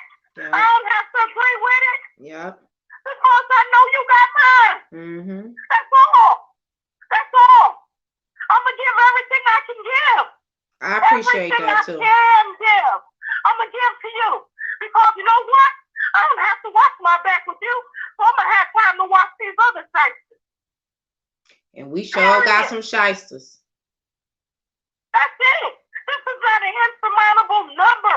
We should be winning all the time. But we got people out here that just talk a good game. They don't talk a good game. They don't produce anything. We let 9% of the residents beat us. Beat us. That's the truth of the matter. And anybody who calls in here better have an answer for that. Yeah. You don't have an answer for that. And you know what? I don't even think people even understand, right? Say the outcome would have been different. I mean, I would have been happy. And again, not that I would have been a council person. I would have been happy that those people who invested in this campaign had a win. That's what would have been happy. The appreciate the most, the best part, and what I would have appreciated the most for me. What I'm saying to you is, how the hell you running around here jumping for joy and you only won by 18? I mean, only 18% of the vote turned out. And no, none of these winners are even. I'm gonna give them a minute. I'm gonna see what they're gonna talk about, right? But I talked about that yesterday. I said it. I said, look, we the blackest city in this country, y'all. We don't turn this doggone vote out. We need to be turning this city out. Right? And that's a problem. And they gonna go in there. If you don't address that issue and you won yesterday, then you and I gonna be no different than what we've been having. And that's what I'm saying, Brenda. Like 18% in the blackest city, when these jokers taking tens of millions of dollars, $1 billion, and telling you, screw you, I'm not gonna fix your neighborhood. I'm not gonna make your quality of life no better. I'm gonna give you a doggone 27-mile walking path. Why are people not mad about that? How many billions of dollars do you think this administration has had over that last 8 years? I mean, 1 million is really some change. It is, and in comparison. Told you that he's not going to fix your stuff. Yeah. Period. He's had billions. What are we talking about? And the people that you elected, where they playing? That's what I want to know. But this is what I want to know. So today is Wednesday.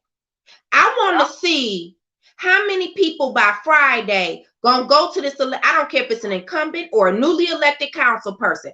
I want to see how many of them gonna go to them and say these are our expectations and these are our demands. You gonna do that? Nope. Because you know what we gonna do?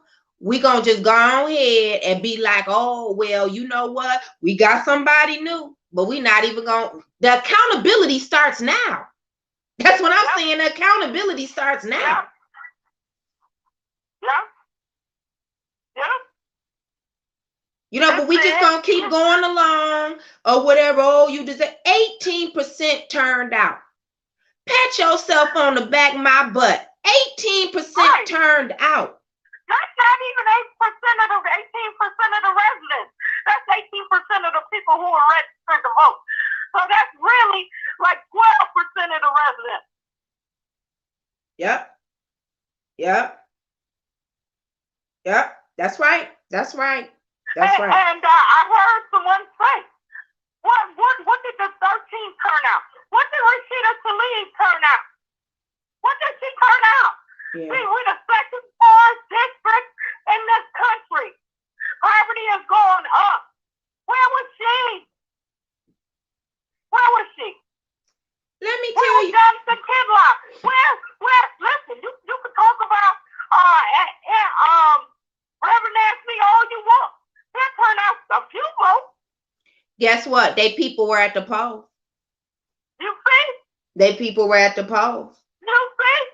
When Anthony had all type of commercials, their people were at the poll. And I'm gonna tell you something else too. We gonna stop this Johnny come lately when we want to support somebody. Because these jokes, let me tell you, they already got a plan for next year. We talk about this all the time. They already have a plan for next year. And then guess what? They have a plan for the gubernatorial election. Then they already got a plan. They know what they want to do. Listen, if they can't get these people who are newly elected or these incumbents, right? Because look at Roy. All of that stepping and fetching he did. And you let somebody spanking brand new out the box come and knock you over. And it wasn't like by a slim margin like in District 7, right? Right. Where they ain't even have your back, Roy. And look at how you flipped on us. Yep. I'm not rubbing it in. I'm saying, look how easily. Wait a minute now. I don't think Roy flipped. That was Roy. Listen, he was the lesser of the three evils. That's what happened over in District 2. But he did. But wait a minute. Roy did make. But hold on.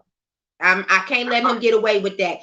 Roy was very clear in his messaging in his platform about what he was and what. No, but hold on. This is all that I'm saying. What he was and what he wasn't gonna do. Now, traditionally, Brenda, think about it.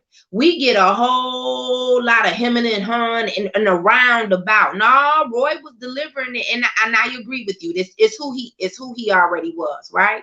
But what I'm saying is, look how fast he went in there. And this is what I want all of them to pay attention to. Look, I'd always told you I helped Roy to get elected because I was sick of Cushionberry. Because he basically was like he not gonna do no better and that he didn't need this job. So I told you I was gonna help him not have to take this third paycheck. And Roy got in here and did the same doggone thing. And now look, he been unseated after one doggone term or whatever. How Duggan and them really had your back though? How they had your back? Now who you gonna turn? But Duggan will probably give him a job. You know what I mean? Like that might be what happened. He'll give him a job. But what I'm saying to you, listen, if we don't do something about this side right here, I don't want to hear nothing else about nobody else. I don't. Duggan does not care. Duggan has one agenda. It's the Duggan agenda.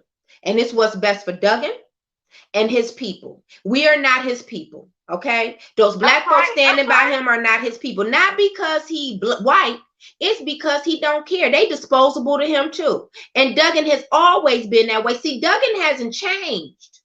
But you know what else, Brenda? We haven't either. That's why we keep getting the same result. That's the problem. That is the problem. And they so busy trying to say that you're mean and I'm mean and all that and challenge everything we say and do. When we put ourselves on the line every day for these folks. Listen, you said it right. You can't be mad at Duggan at all. He's a corporate candidate, period. He's out here for these corporations. He's not out here for the people. And I don't care what he says. He shows you. Yeah. He shows you.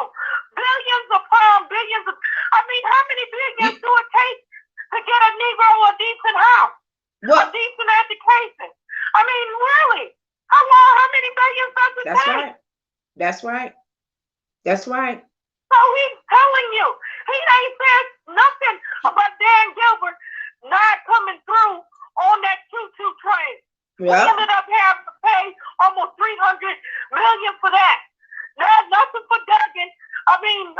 Dan Gilbert putting that hole in the middle of Woodward, and he ain't even got 3 floors built. Yep. Nothing. It's just a frame. It's just a frame. They call it blight in the city when the building is empty, but half of Detroit, downtown Detroit is empty. And you know who we elected, and you know who we elected? Candidates that wouldn't even say that. I want them to process that. You claim that, this vote, but Detroit elected candidates that would never say it because, I'm not going to say, I'll echo what Nicole says, if she already said it, like this stuff isn't right, but you wasn't going to call none of that out. You know why? Because you're scared too. And when you go into this situation, when you go to that table and you scared, they can smell it. They can smell that fear and they're going to pounce on it like flies to dog crap on a 98-degree day. You better believe it. All right? Because like I told you, it ain't a person who won yesterday that's new. I bet you haven't received a phone call already. But on this side, from Duggan and his camp, I guarantee you they've all already received their phone calls. They probably received them last night. But let me tell you who they didn't receive a phone call from, so-called grassroots saying what they expect. So here it is again. Right. We let these jokers get a leg up on us, right?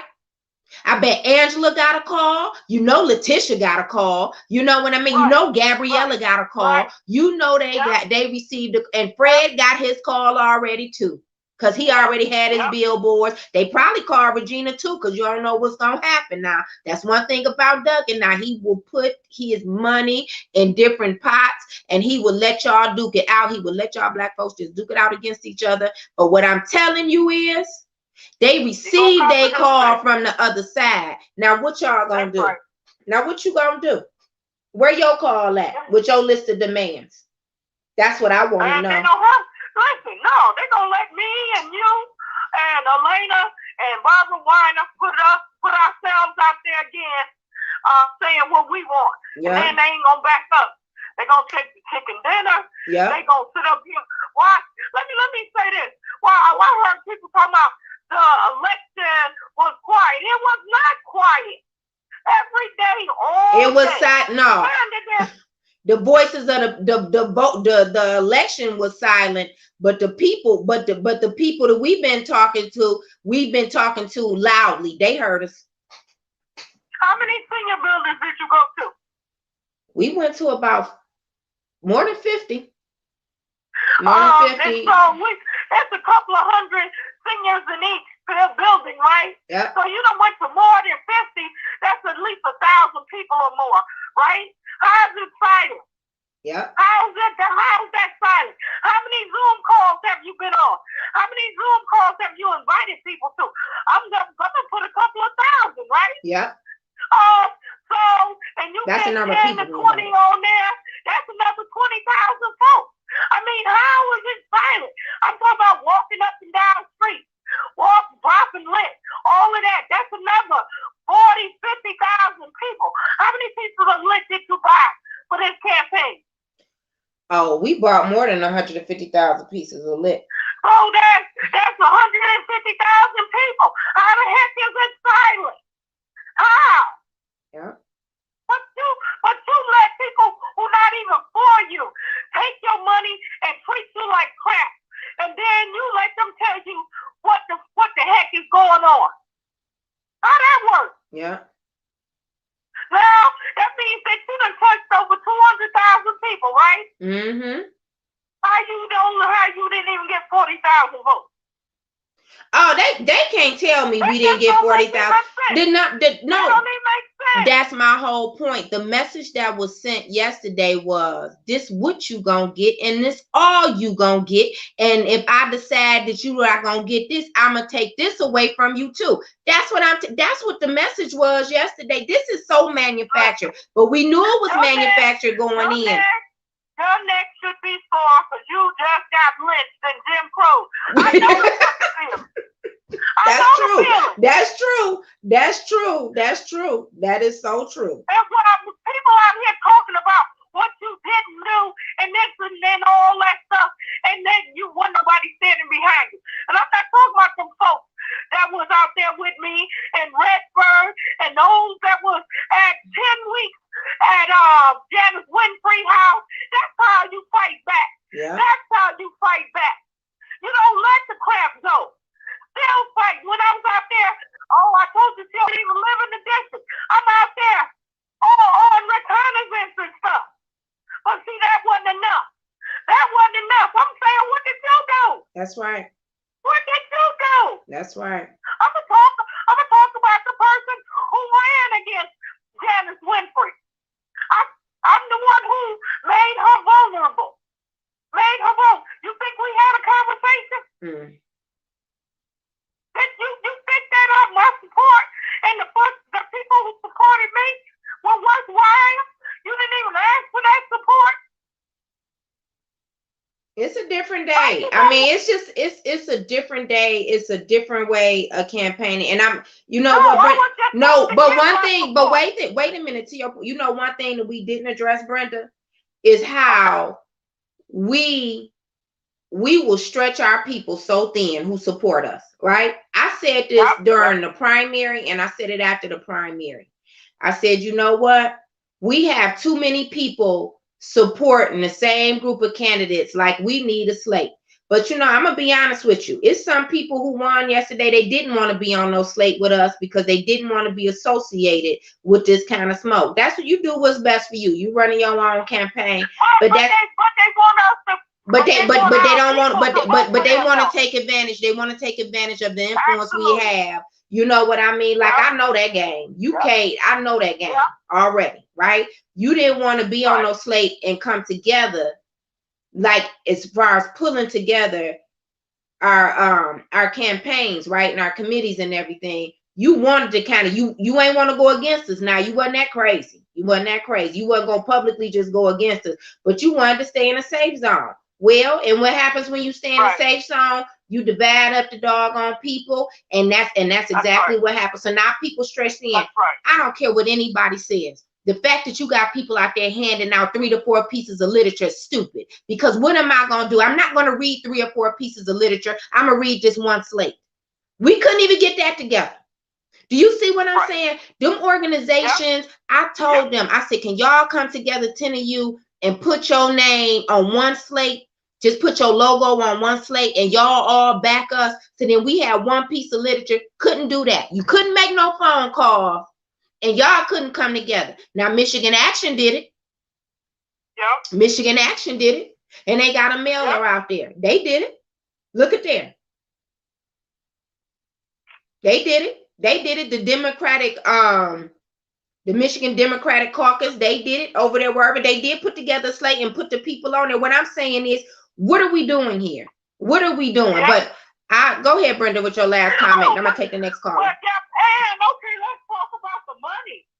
You want to talk about what a candidate don't have, but you don't get $25. Oh, they killed me with that old shucking and jiving anyway. You show up with that high boots on and diamonds and stuff and won't get $25, but you gonna talk about what kind of money people have. And but you know what that's all about, to try to force us to take some money from some other people. But if I'd have took the money, I'd have told you I took it. Let me get this. Let me get this next caller. Okay, thank you. Appreciate you, Brenda. Bye-bye. Good morning. Welcome to the Nicole Small Show. Oh, this team. Good morning. Hey, how you doing? Going to work late. You know I appreciate you too. I appreciate you and all your support. And you know, and you know, anybody know me, I don't do elections or marches. Mm-hmm. But I roll with you because I believed in you. Thank you. You never switched up. You stayed consistent from the time you was on the charter on through this campaign. I've watched you educate people just on GP, not even in your district, to make sure they understood their rights. So I applaud you for that, because a lot of people learned. A lot of people sitting on committees right now because of you. Sometimes we are our own worst enemies. Grassroots need to be blew up. Yeah. Restructured. We can't keep living like this. You got people with personal issues. Personal, not factual, personal issues, who would go against something because of their personal issues. If you were sitting with the person fighting and the wording hasn't changed, I don't care if I don't like you personal, we still stand at the same cause. We can't do that in grassroots.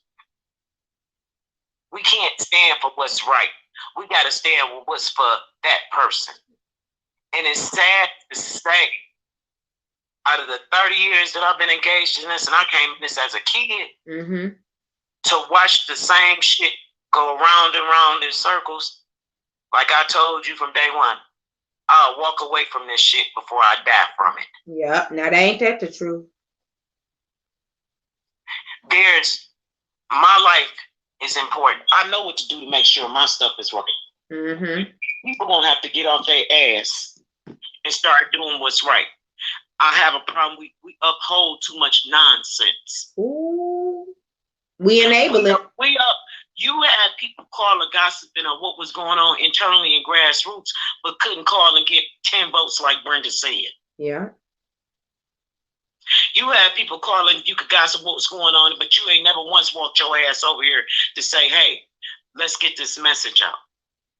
Because it's never about us, it's the message that we're representing.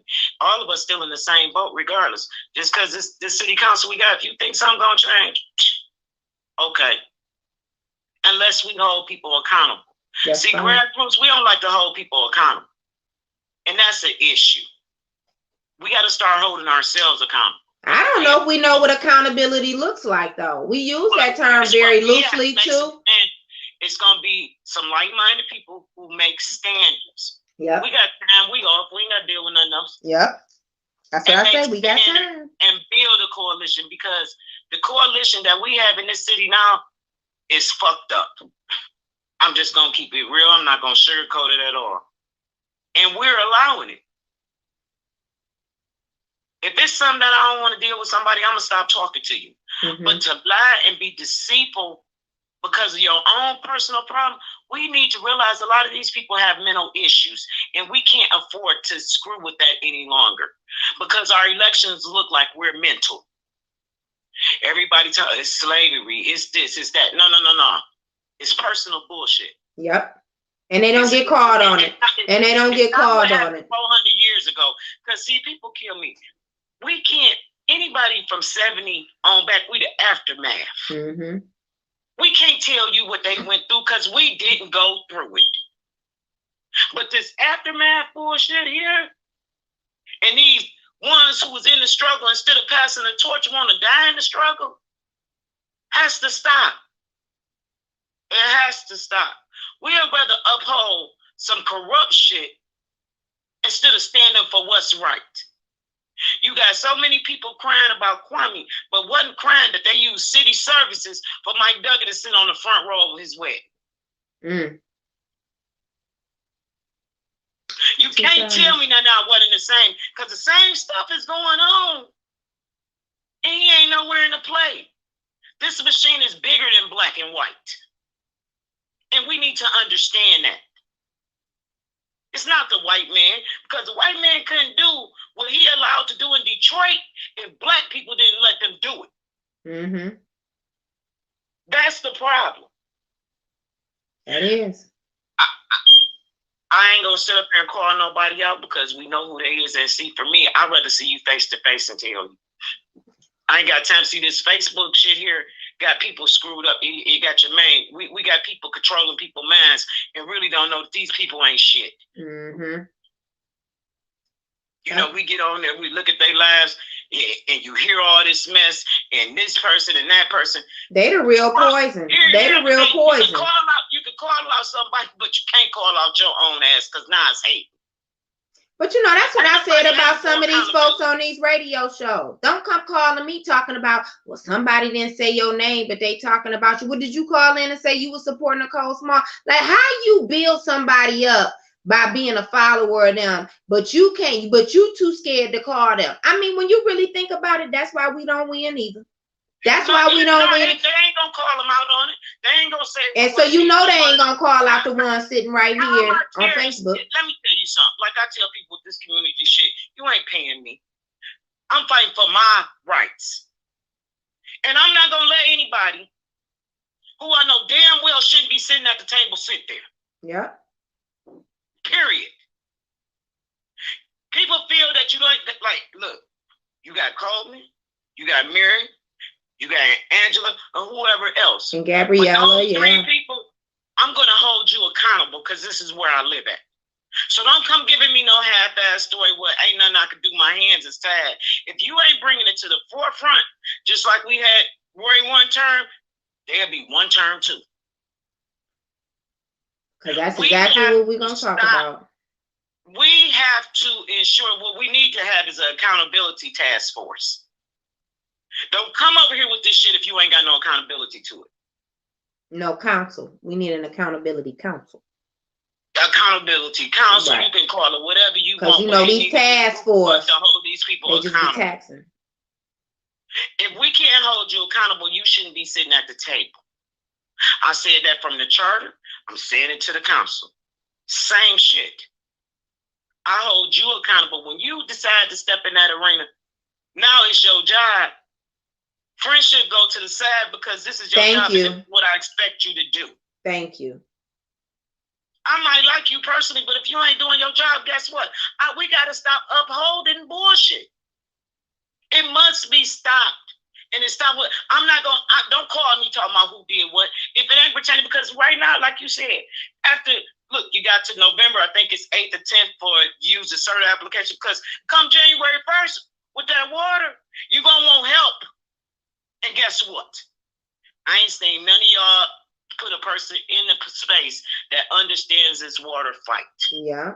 There's nobody on that council that's been in the struggle with this water fight. Nope. Nope. All they did was hijack some of the stuff that they heard. You know what I mean? And was trying to piggyback off on it, but they don't even really understand the context and the details of a real water affordability plan. Nope, we didn't get that. Nor did we get anybody who really understand what real affordable housing looks like. Well, Letitia does understand real affordable housing, but I'm saying understand what we're still lacking here. And so either we gonna go in there with them demands, right? And that's what I'm just telling you. That ain't just because you changed, the demands ain't changed. But guess what though? We already behind. Is my point.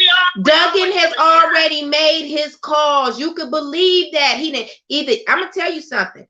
Angela had a party at Good Times yesterday. Bet you he sent somebody next door. Bet you he sent somebody over there on the east side to whisper in Letitia ear. Bet you Gabby got a call. I'm saying this is how he worked. But are we gonna get upset and say, oh, he ain't no good? No, because this is what he always does, right? This is what he does every time. When are we gonna do something different? Right? But while we up here just like if I would have won yesterday, y'all should have been talking about Nicole. We bet you, boom. This is what we want. Somebody should have been handing me a piece of paper. And that's what I'm saying. It should be the same thing now, but we still all thumbs. Like really and truly, we are all thumbs. And then you're gonna get mad. You're gonna get mad when they get up in here and you let the wolf go in here.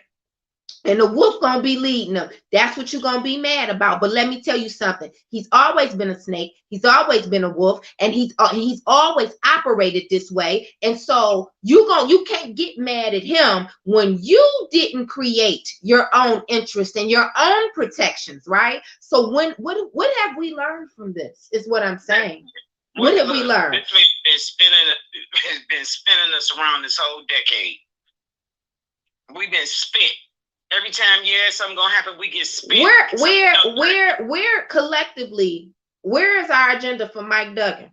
Because I'm gonna tell you now, he had the what do you call it, TJ? So like if you talk, the pictures and stuff. Let me tell you how slick this joker is, this Mike Duggan. Now I've always told you I might not support him, but that doggone little leprechaun, let me tell you something. He be busy. He is so busy, and he got his sugar honey iced tea together. When it comes to running some game on some black folks, that Duggan do that. Now let me tell you what he did yesterday. He did his acceptance speech. This was so slick. He did his acceptance speech, right? And then he was on the news. He was like, we have now y'all know I'm about to mess this up. Damn, did he say, the Packer building? He was like, we got the Packer building. It's been sitting there for so-and-so, and this is what we're about to get. Did he show Herman Kiefer? I don't think he showed Herman Kiefer. He probably did, because, I said that on my commercial. Always when we get to talking, then he'll go and he'll be like, I'm going to shut you up because I'm going to show the people I'm doing something. But the fact that we ain't heard from this little leprechaun to do a debate or nothing, but as soon as he win, and you see how early they called it, right? You see how early they called it for him. It was like, 60% of, I want y'all to, I didn't mention this. I'm sorry, teachers. Hold on. Follow Go me. ahead. Go ahead, because I know. When they called these elections, I'm getting texts from everybody. Oh, well, you did a good job. Don't worry about it. And I'm thinking to myself, 40% of the vote has been counted in this at-large race. You know good and doggone well, it wasn't even between the last couple of us at the, it might have been a 5%. You had 60% of the vote outstanding. And you got black folks, you had black folks conceding already, right? Mm-hmm. Duggan made his acceptance speech with 40% of the vote counted. 40% of the vote counted. That's 60% of the vote still outstanding. And he was already giving his acceptance speech. But this is what I was going to tell you. So while he was giving his acceptance speech, they putting the pictures up of the projects. I said, look at this leprechaun. I said, now this is what I be talking about. And see, he'd have run away because he steals the pot of gold, right? But this what y'all need to know. Somebody need to do a meme. He be the leprechaun. He got the pot of gold, and on the outside of the pot of gold, it need to say the people's gold or the people's money, because that's what he doing. He running away with your stuff. I'm just telling you, it was for you, and he taking it and he running away. But that's how slick he is, and that's how methodical he is in what he does. He knew. He don't care nothing about having that woman who he said he didn't know, he gave our money to, standing up there with him. He don't care that y'all was pissed, that he said, screw you, that he was not going to debate the issues. Duggan wouldn't even come out and tell y'all why to vote for him, and you voted for him. Just process that, T. He didn't even have to come tell the folks why to vote for him. That's the purpose of a debate.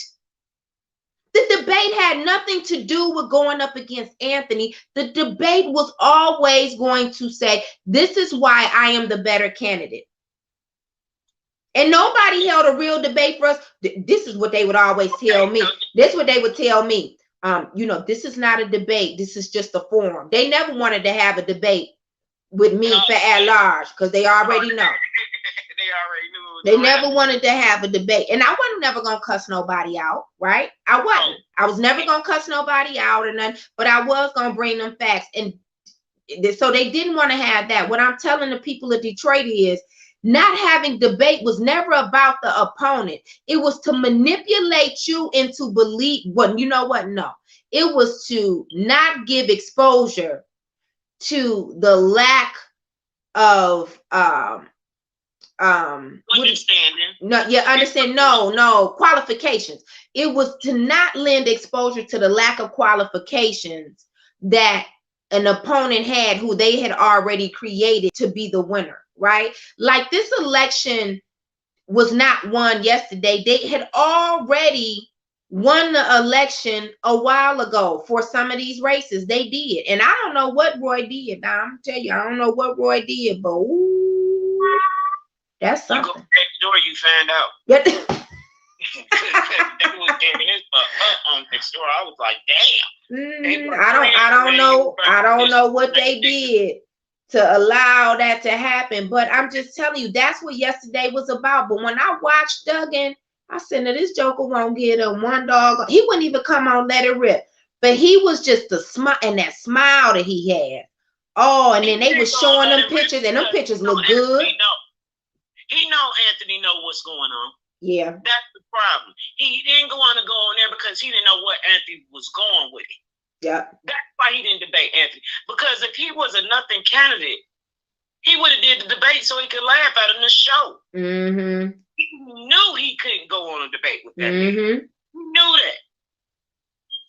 And see, people use their personal things. Well, Anthony was with this person. Anthony did this. Anthony did that. But Mike Duggan done did the same shit. And nobody says nothing. Blaming this man for Kwame and his issues, and he wasn't even with Kwame when the issue started. It started with the same person who deputy mayor right now, Conrad. That's right. That's the real reason with that. You know, I've had so many conversations. Like, go back and look it up, Google it, and see who was Kwame's first deputy. Now look at when the stuff happened. Don't tell me that nobody knows what went on. He know Anthony know. He know Anthony not stupid. That's why he didn't debate that man. It was never because he thought he wasn't he couldn't, that it was a waste of time. He knew Anthony wasn't gonna talk to him, call him all kind of names. And he knew it, and he knew it had nothing about it. There was never a hate campaign. Like there was never like that. Yep, there was never a hate campaign. This was just so he can control. Go ahead. He's never been disrespectful on that level. Nope. So for them to come out and say that was just the strategic bullshit that black people like. Well, they show loving it now. They loving it now. And again, so is everybody just going to say, well, this is the issue I work on. This is the issue I work on. This is what my organization is concerned about. Or are we going to come together collectively and then have a list of demands, but be able to have the support system to back it up to say, no, we telling you what you gonna do. Because see, that's what Dan Gilbert do. I don't think Dan Gilbert going there really asking Mike Duggan for a lot. I think he goes in there and tells him, this is what I want. And I think that Duggan respects that, right? Like, this is what I want, and then this is what I need you to give me. And I think Duggan says, okay, why we don't have that same energy over here? It don't have nothing to do with, it has nothing to do with the money. Because really and truly, we do have the money. We just allow them to take it from us, right? We just had $1 billion on the table and we allowed them to take it from us. I don't understand why Detroiters don't get it. Here's the thing. What I want people to take back from this video is this. We do not work for the city of Detroit. All these people, I get this. I hate this when grassroots do that. Yeah, Duggan, he worked for Duggan. No, he don't. He worked for us. Period. When your mentality is no, you the boss, then you start acting different. When you start acting like we, the damn employees, we got a problem. I told people that on the campaign, you need to know your self-worth and you need to know your position. But they don't understand the assignment, T. They don't understand the assignment because they don't even know their self-worth. They don't even know that they the boss. We are the bosses. We not look, Angela worked for us right now. Coleman, you work for us right now. I need you to go back and tell them that we're not going to do this because you're the one who has to vote on this. And if you ain't bringing it to us, and I got to find out third party because, see, you know what? The city killed me. We never have any full-blown meetings with amendments. We should always have an amendment meeting, and we don't. So we don't know exactly what happens to the money because after they show us the budget, you ain't going back to see we approving shit that they're approving all these amendments, and they ain't came back and told us nothing. How you approving something with our money? And they ain't came and told me. That's what I don't understand. How do you let somebody go in your bank account and take your damn money and you say nothing about it? Mm-hmm. Make sense of this. Because if the bank screw up, you work for that money. You want your money. Just like we pay taxes, whether you work in the city of Detroit, you live in the city of Detroit, you own a house. If you're paying rent, you're still paying taxes because when the taxes go up, your rent go up. Sure enough. So once we change our mentality to understand that they work for us, we don't work for them. Yep. That would change the whole landscape of Detroit. Mm-hmm. We don't do that. How you gonna sell something that belongs to us and you ain't came and talk to us? Who does that? Once you get that mentality, then you start thinking you're not gonna come over here. If I pay for a service, this is what I expect. You ain't got no expectation, and you like people taking your money. Y'all go head on with that bullshit. You ain't taking mine. That should be everybody's attitude, though. That should be the attitude. But I don't think that they're there yet. I definitely believe that there is some work to do. But it's going them over there. They can be over there talking about they work for Duggan. I'm gonna be over here with my group that know that Duggan work for us. That's right. I'm not engaging with that anymore. Mm-hmm. You want to know why? Because first of all, you're a fucking headache. I shouldn't come from no community meeting mad at the people that I was sitting at the table with, and we talking about community stuff. I can't deal with that anymore. Because they want to keep more mess going instead of being productive. But a lot of them don't know. But you can't even get them to shut up because they always want to lead. No, look, I done caught so many, and I'll put them on the floor. I done had so many sidebar conversations with them, and I know you know it's wrong, but you still allow it. I can't fuck with you. Period. High and bad, that's all you're gonna get out of me, ever. Because I know you've been doing backdoor deals. Half of the stuff that's happened with these elections, grassroots helped this bullshit. Yep. But you tell me you want accountability and transparency. Fuck out of here. You know what I'm saying? Keep your ass over there with that. Well, we gonna see. We gonna see how many big mamas want to kick the big grown baby up out of the house, and so that's the problem. They just want to keep them in and keep babying them, and this is why we can't get nothing done. But that's about to change real soon. You stay over there and you babysit them over there. It's time to build a new house. I need like-minded people. I need you to understand what's going on in the streets as well as business. If you can't roll like that, keep your ass over there. Yeah. Period. Well, it's time to organize a different group of people and a different approach. So that will be the conversation this week. But thank you, T, for everything. I appreciate you so much. All right. Bye-bye. All right, y'all. We done unpacked probably more than what we were supposed to. Let me say this before I go. It was some of you who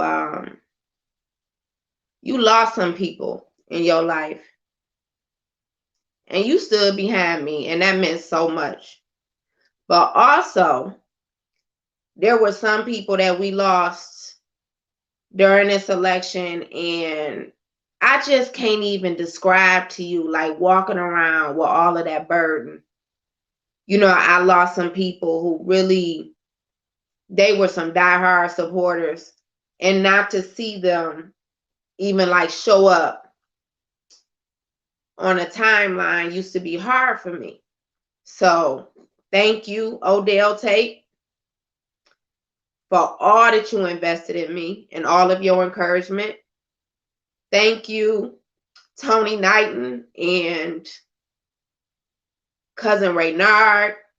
I thank you all, and I miss you. But Dawn and Angie and some of you others, even Lynette, like through all of your loss, I don't even know how you even cared about my campaign. I don't. And I appreciate that. I really and truly do. I appreciate to be able to separate yourself when you have such a huge loss in your life and you still stand behind somebody. That's why they can't tell me nothing about this campaign. We lost Ray Solomon, and I used to talk to Ray all the time, and I miss Ray. But we had a lot of loss during this campaign, and that was a hard part for me. It was. But I appreciate y'all sticking with me. It's funny how life turns out, right? Like, people sacrifice so much to give so much to people. And I'm talking about some of those that we lost. And it does make a difference, right? It definitely makes a difference in the climate, the culture, how we stay focused too, right? Like when you keep tearing off a piece and a piece and a piece and a piece of people, you know what I mean, or of a group, it definitely takes an impact. But I couldn't go today without acknowledging, you know, some of those people. And how, like, I remember getting a call and I'm just like, this absolutely crazy, right? Like, how are we losing these kind of people? But for those of you who took a loss and you still supported me, I thought about that like every day. I did. And I tried to reach out. You know, I know I tried to reach out to Dawn and all of that. So I appreciate that. Don't think that went unnoticed. None of that. It didn't. But thank you. Thank you all. We not done. We might be done with this election though, but we not done. Who is this? Okay, let's take this last caller. Good morning. Welcome to the Nicole Small Show. Uh-oh. Wait a minute. Hold on. Okay. Good morning. Welcome to the Nicole Small Show. Hey, Nicole. Hey, good morning. Thank you. Hey, you know, what's been done don't need to be said. You know what's up. Yeah. Yeah. The bottom line is, I told you and Brenda, and I tell anybody that fight on behalf of the people, I don't know how y'all keep y'all sanity. I don't, and I don't say it to be funny. I'm saying it to be real because I've never seen it this bad. These Negroes walking around with $1,000 smartphones for dumb. But yeah. Doug is already carving up. They popped bottles last night, and these Negroes, the same mile road that you live on is gonna look the same 4 years from now. Facts. And if you look at, if we had 100,000 people had their water shut off, we had 70,000 pensioners had their pensions cut. We had tens of thousands were overtaxed, and you can't vote. Yeah, you can't vote. I said it last night. I said, have you seen the parking lot of a Kmart lately? There's no cars there. Am I right? Right. Because Kmart is closed, right? That's right. It sure is. You see more cars in the Kmart parking lot than at the polling sites. Mm-hmm. I mean, it's pathetic. It's pathetic. And the thing of it is, y'all ain't even got a plan for us no more. We ain't even a thought. Oh, not at all. Not that part of it though. We not even a thought. We let him we let him win an election. Listen, we let him win an election and he ignored us. Yeah. We have more candidates that's sitting up there now that didn't even take an interest in this election to come out and engage. And I don't even think we understand what that means because Duggan wasn't the only one. I don't think we understand what that means, what message we have sent as a people that we let them win. And all of this jumping up and down, and 18% of the voters, 18% of we don't even have a quarter of the percent of people who about to dictate the quality of life that we have in this city. Now that's something. Duggan has never had a mandate. Never. Nope. Never. Yes, he has. Be white and bask in his white privilege. You can't tell me. If I say the word Benny, everybody know who I'm talking about. Yeah. And you gonna tell me Negroes couldn't shade in the oval, but they rather write curse of Mike Duggan? We should have fought like hell.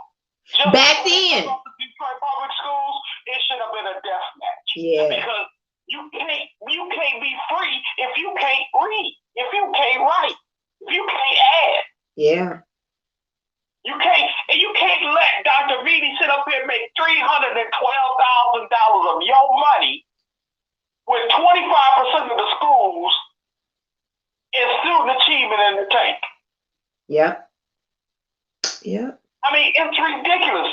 I'm saying I got people that live in the Manugian neighborhood. They said they've never seen Duggan come out the front door, the side door, or the back door. No. So he's pulling a Leland on us. We don't know where he lives. That's right. Then he tells us he don't know this woman, but he gave her $350,000, and then he get married. And guess what? He got married during a campaign. He don't respect you. Wait a minute. He went on a honeymoon during the but not during the campaign, during the general election. He ain't even do it in the primary, right? Now you know that's gangster. He did that during the general election. But you know who else do that?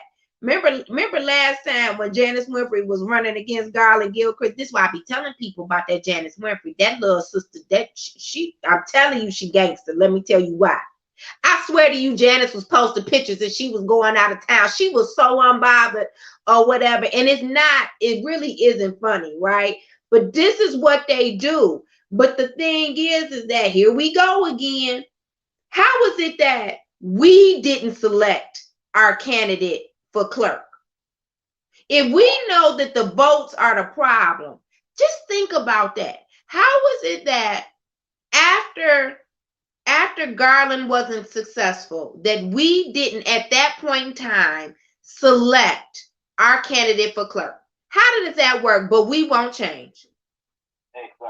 But we won't change around here. You really think that you gonna remove, unseat an incumbent like Janice Winfrey? And I'm saying because of her position, she does get to count the votes, not her personally, but how are you going to unseat someone like her? How are you going to unseat a mayor who is in office and people still don't know his name, the correct pronunciation of his name 8 years later, but they wrote his name in correctly 8 years ago?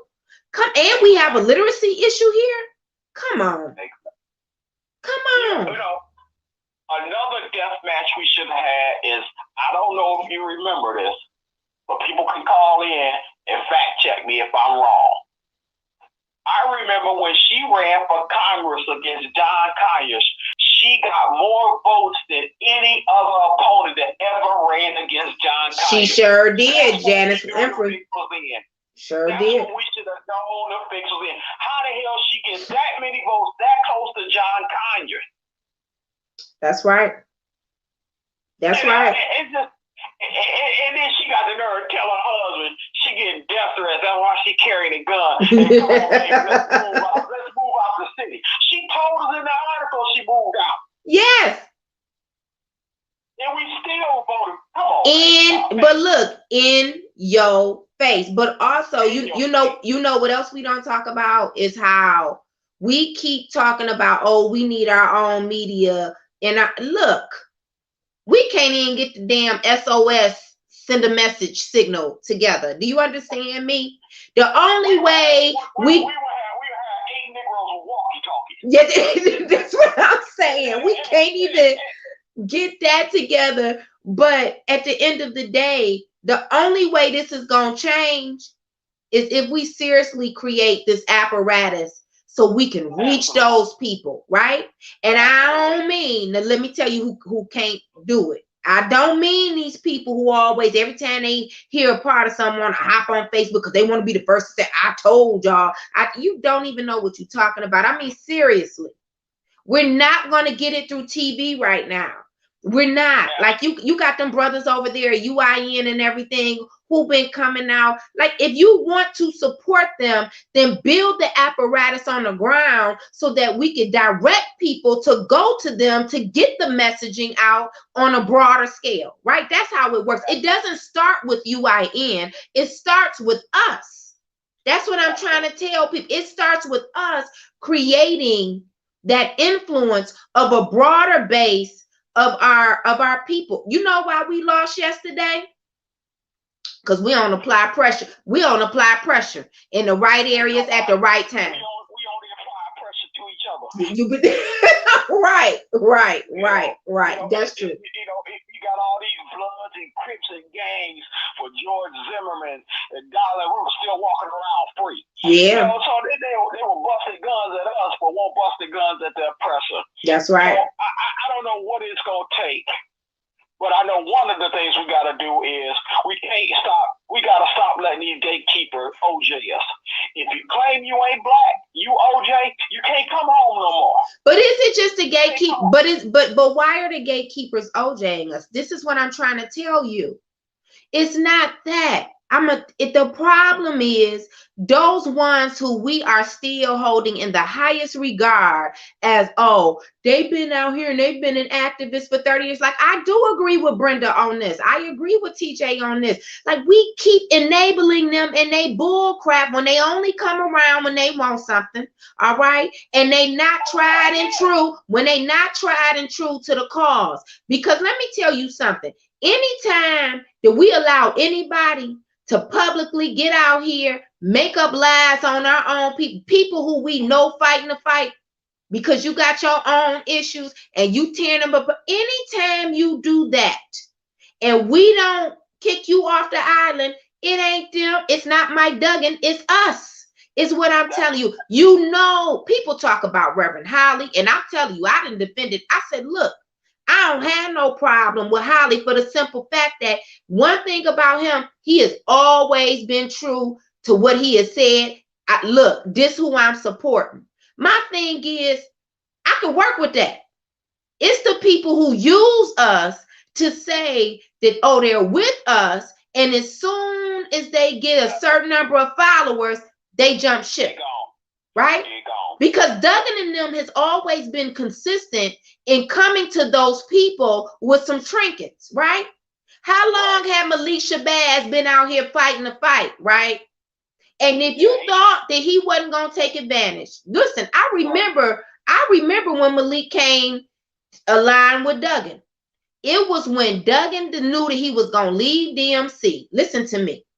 And it wasn't just Malik over there. Horace Sheffield was over there.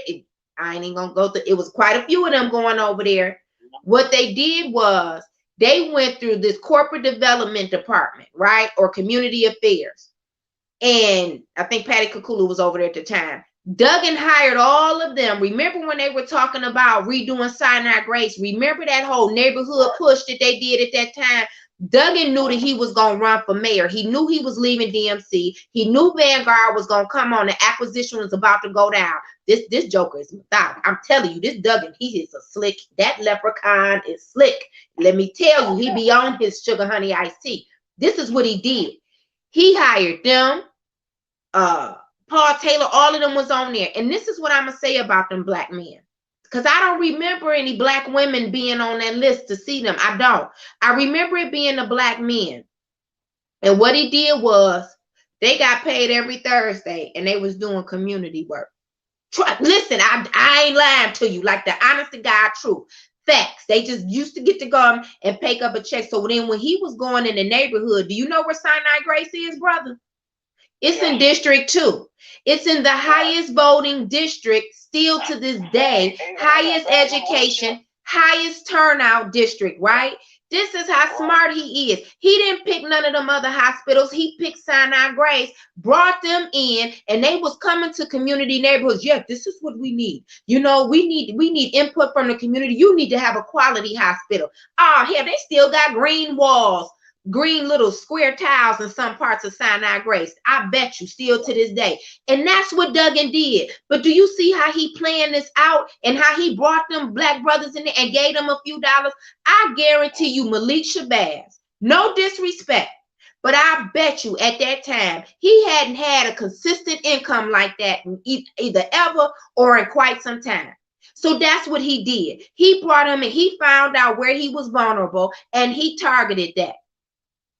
So now, and why did he do that? Because Malik Shabazz had built up a following of the people, right? And so then, and I bet you they knew that what they was going to have to do was to go along and to support him on his race for mayor.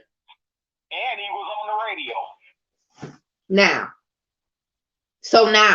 and that's what Duggan does. And Duggan, and don't get me wrong, anybody that claims Duggan is stupid, he ain't masterful, he ain't cunning, then you just ain't paying attention. You not.